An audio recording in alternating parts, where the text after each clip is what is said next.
Hello, let's continue with the learning,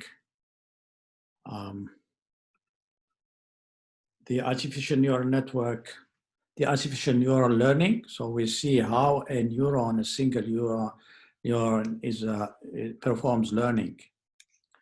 So again, just a refresh. So we have two main types of learning: the supervised learning, where the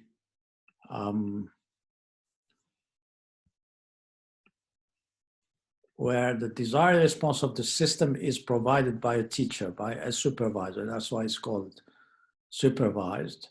So the supervisor knows the desired response, and then when you put an input, the system, the artificial neural network, is going to give you an actual output O, and then there is a distance generator, an error measure between the desired output and the actual output. And this desired, or this distance measure, is fed back to the network to adjust these weights. There is an arrow here to say that these weights are variable. And you do it for the first input, and then you adjust the weight, second input, adjust the weights, and so on. So you modify the synaptic weights to reduce the stochastic minimization of error in a multidimensional weight space. So this is a big matrix that's why it's bold and capital. And so you modify this weight matrix, you change it, so it's a multidimensional space. As opposed to the unsupervised learning, which is in here, shown here. So you don't have a supervisor. So unsupervised learning without a teacher, the desired response is unknown. So you don't know, just as opposed to the supervised learning, you don't know what is the desired response. No explicit error information can be used to improve or modify the network behavior. For example, finding the cluster boundaries of input pattern. So you need to have a suitable weight self-adaptation mechanisms where the weights change in a non-supervised way. So you need a suitable weight self-adaptation mechanisms have to be embedded in the training network. That's how you train it. We'll look at the unsupervised learning later. So let's look at some examples and try to see how the perceptron performs learning. So as these are some of the functions. So for example, the AND function, the OR function, and the XOR function. And as you can see here, this is the input to the AND function. So you have I1 and I2, and the output, the corresponding output. And for the AND function, for the output to be 1, both inputs have to be 1.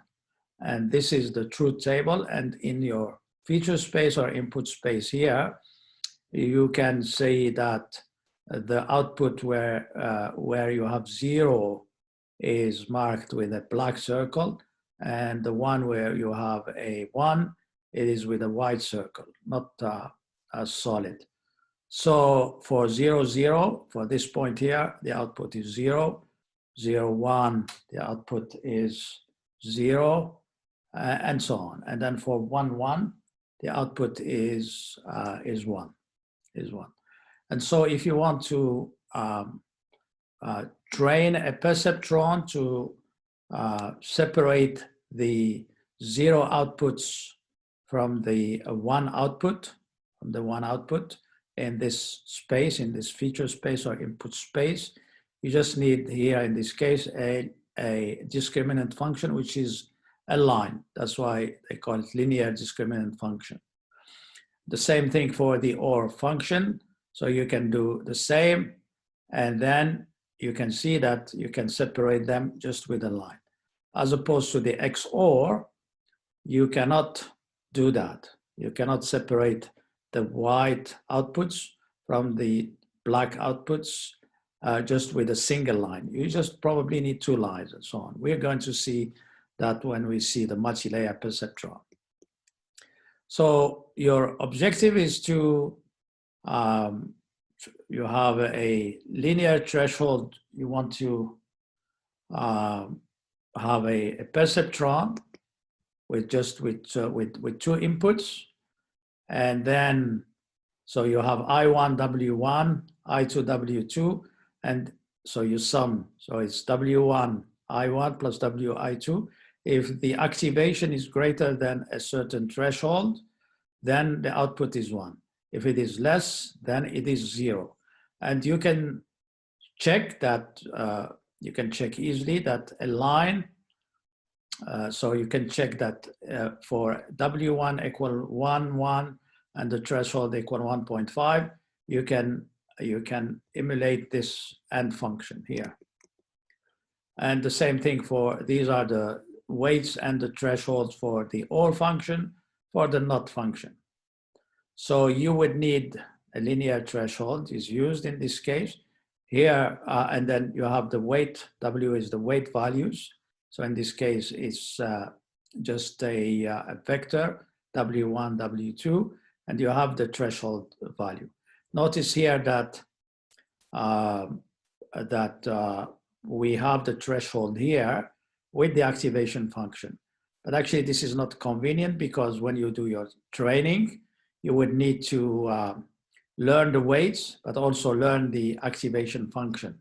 As opposed to that, so what we can do is sum from, instead of from I equal 1, we sum from I equals 0.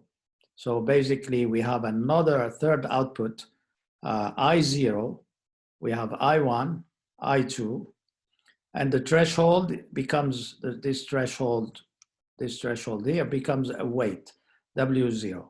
So the condition here is that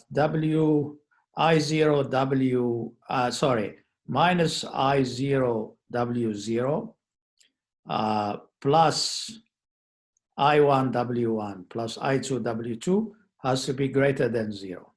And then, but the question, this is actually assuming that we've already performed the learning, the training of the perceptron. So we would like, when you perform learning, you would need to find these weights. Let's see that. So this is the learning algorithm. So while epoch produces an error. So what is an epoch first? So this is the definition of an epoch, is the presentation of the entire training set to the neural network. So in the case of the AND function, an epoch consists of 4 sets of inputs being presented to the network. So these are 0, 0, 0, 1, 1, 0, 1, 1. Just to go back to this, so this is your epoch. So where this is a training set with all the possible values of the input, 0, 0, 0, 1, 1, 0, 1, 1. And this is the target output. This is what we want to achieve. This is the desired output, okay? So you do present the network with the next, so while epoch produces an error, so meaning that you are going to feed a certain input, and then you know what is the desired output. In the case of the AND function, you know what is the desired output, and then as it says here, while there is an error for that epoch, we present the network with the next input from that epoch. So let's say in the case of the AND function, we start with 0, 0, and we see, oh, there is an error. We present it with the next one. There is an error. We do it for the whole epoch. And then if still there is an error, we repeat the training. Okay, so while epoch produces an error, meaning that when there is a difference between the target and the actual output, we'll see what is the target output. As I said, the target output actually is, this is the target output. This is the ground truth. So while there is an error, we change the weights. we adopt them. We, just like in this case here, we said that these weights change. So we change them. And then the way we change the weights is the new weight becomes equal to the old weight plus LR times the IJ, the input, times a certain error. So this error here is the difference, again, between the target and the actual output, or the desired and the actual output. And this is a learning rate, okay? So this is our learning rule. This is the way we change the weights. So if this error is if there is an error, we go to the next input within that or from that epoch. We keep doing it. When we've trained for a certain number of epochs, when we train for a certain number of epochs, and then we don't have any error, we stop our training. So again, explaining these things here. What is an error? The error value is the amount by which the value output by the network differs from the target value. Just a difference between the target and the desired output. For example, if we require the network to output 0 and the output is 1, so the error is -1. So for example, in this case, if we put our input 0, 0, and then we get at the output, we get a 1, but our target output is 0, so the error is 1 or -1, depending on t minus 1 or minus O or minus C. So that's the error. Now the target value, this target value here is when we are training a network, we're not only presented with the input, but also with a value that we require the network to produce. Remember, this is supervised learning, so we know the ground truth. We know what is the target. We have a supervisor which tells the network that you're supposed to have a 1 instead of a 0. So this is the target output. Okay, so for example, if we present the network with 1, 1, for the end function, the target value will be 1. This is the ground truth. The output, this output here, O, the output value from the neuron. So this is the actual output that you get when you feed your input at that time. The IJ, this IJ here, is the input presented to the network at that time. The WJ is the weight from the input neuron IJ to the output neuron. And then the LR, this LR here, is the learning rate. So this dictates how quickly the network converges. We're going to see that, we talked that this is the learning would be an optimization problem. So you're trying to reach your global minima. And then if you adjust your learning rate here very high, then you're going to quickly converge to the network, but you may miss actually the global minima. So there is, we're going to see that there is an adaptive way on how to adjust this learning parameter. It is set by a matter of experimentation. It is typically 0.1 for the network and the consideration above. So let's see let's look at an example on how to do this training. So training the perceptron. So we have I0, I1, I2. As I said, we set the threshold to 0 here. And so if W0, I0 plus W1, I1 plus W2, I2 is greater than 0, so we have a certain, so this is basically our, the equation of our linear discriminant function. So for the end function, this is our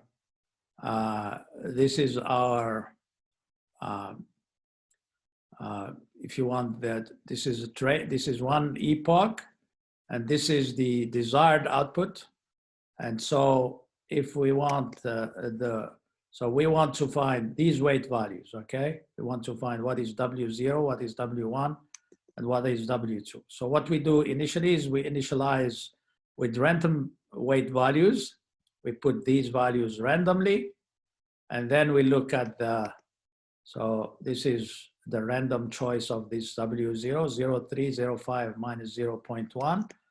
And then we go like this. We go I0, W0 plus I1, W1 plus I2, W2. So for the input 0, 0, let's see what we get. So it's minus 1 times 0.3 because we randomly set our W0 to 0.3 plus 0 times 0 for I1 times our W1, which is randomly set to 0.5 plus 0 times minus 0.4 because I2 is equal to 0 and W2 is equal to minus 0.4 randomly. And then this will give us minus 0.3 because it's less than 0, so the output is 0. But then is this the actual output? So for 0, 0, we were supposed to have, for 0, 0, we were supposed to have 0. So that's good. But then for 1, 0, we're supposed to have, for 1, 0, we're supposed to have 0. Now for these random weights, we got 1. For 1, 1, we were supposed to get 1, but we got 0. So there is an error here. For this training set, there is an error. So we want to use this error to change the weights according to our learning rule, okay? So this is the process on how to perform the learning. So learn values of weights from input-output pairs. So when you train your network, the information is stored in the weights. So you learn from the data. You learn values of the weights from the input-output pairs. So the way you do it, in this case, in this simple case, we can see later that with CNN and so on, there are different ways, transfer learning and so on, how to set the weights. But then start with the random weights in this case, for simplicity. Load the training examples input. In the previous case of the AND function, we have these training set, so we load them. We observe the computed output. We modify the weights according to the learning group to reduce the difference. We iterate over all training examples, so we do it for a number of epochs until the error is equal to 0 or less than a certain threshold. And then we terminate when the weights stop changing or when an error is very small, okay? That's briefly the process of learning or making the perceptron learn a simple function. So we're now back to wrap up, like for network architecture topology. So we said that we have a single feedforward, single layer feedforward network where we have an input layer and output layer, okay? And this feedforward, it's acyclic, it's not cyclic, there's no back arrows. The multi-layer feedforward networks where you have hidden layers. So you have hidden neurons and hidden units, or hidden units. So you're enabled to extract high order statistics, extract features or so. So for example, you can talk about a 10-4-2 network where you have the input is 10, the hidden layers, so you have 4 nodes in the hidden layer, and at the output you have 2 nodes, okay? Excuse me, you can have also 130, 10, 3, so in this case you have 2 hidden layers. The first hidden layer has 30 units, and the second one has 10 units. So it's a fully connected layer network. That's used a lot for classification, as we're going to see later for the case of deep learning. You can also have recurrent network, so at least one feedback loop, and you can have with or without hidden neurons. So these are the different topologies that we saw before. So this is a feedforward network with 2 hidden layers. So the first hidden layer has 4, the second hidden layer has 3 neurons, and then at the output you have only 1 output. So this is a 7, 4, 3, 1 network, fully connected network, where there is connection to all the nodes between each other, okay? So feed-forward network, so we have 1 input and 1 output layer. So this 1 input layer and 1 output layer, in this case with just 1 node. We have 1 or more hidden layers. So this is 2 hidden layers. Each hidden layer is built from artificial neurons. So each one is a neuron. So you have this input times the weight here, plus this input times the weight, plus this input times the weight, and so on. So you have the summation of that. And then you have an activation function, as we said, which produces your output. And then this output is fed to the following layer, the nodes of the following layer. Each element of the preceding layer is connected with each element of the next layer, fully connected again. There is no interconnection between artificial neurons from the same layer. So you don't have connection between this neuron and this neuron, or this neuron and this neuron. So the neurons from the same layers are not connected. Finding the weights is a task which has to be done depending on which solution problem is to be performed by a specific network. So you don't have a network which is going to perform all functions, learn any functions, and so on. So you have to design kind of, we're going to see later, there are other things as well, more advanced areas of meta-learning and so on.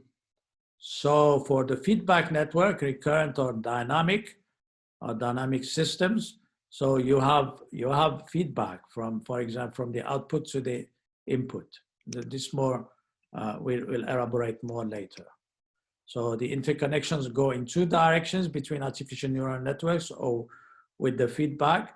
The Boltzmann machine is an example of recursive nets, which is a generalization of Hopfield networks. We talked briefly about Hopfield networks, which are used for optimization problems. Other example of recursive networks include the one type of network, which is called the ART, adaptive resonance theory. In summary, so parallel distributed processing, especially a hardware-based neural network, is a good approach for complex pattern recognition, image recognition, forecasting, text retrieval, optimization, computer vision, of course. Less need to determine the relevant factors a priori when building a neural network, as opposed to an expert system. You would need an expert to give you prior knowledge and so on. So in the case of neural network, you're learning from the data, okay? Lots of training data are needed, especially for the case of multi-layer perceptron, in the case of CNN, convolutional neural networks, these feed-forward networks, these supervised networks. A high tolerance to noisy data. In fact, noisy data enhance post-processing performance. So it's tolerant to, it doesn't matter if you have noisy data or not. It is that you have some tolerance, which is important for robustness of the system.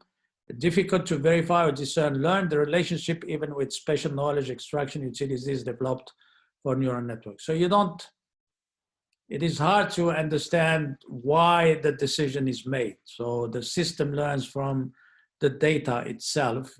So we don't know why this decision, and this is important. That's why there is a surge in this area of explainable AI or explainable artificial intelligence. You want, so when you design a deep network to perform, for example, a medical decision or a prediction, so you cannot just give it to the patient and say, oh, my deep learning decided or predicted that this is what's going to, this is the result. There is a tumor here or so. They, it's not, you cannot, they cannot accept that it is just a black box and that's it. We accept the output and so on. So there is this surge of explainable AI. Why is this decision has been made by the deep network? Here are some references, and thank you very much.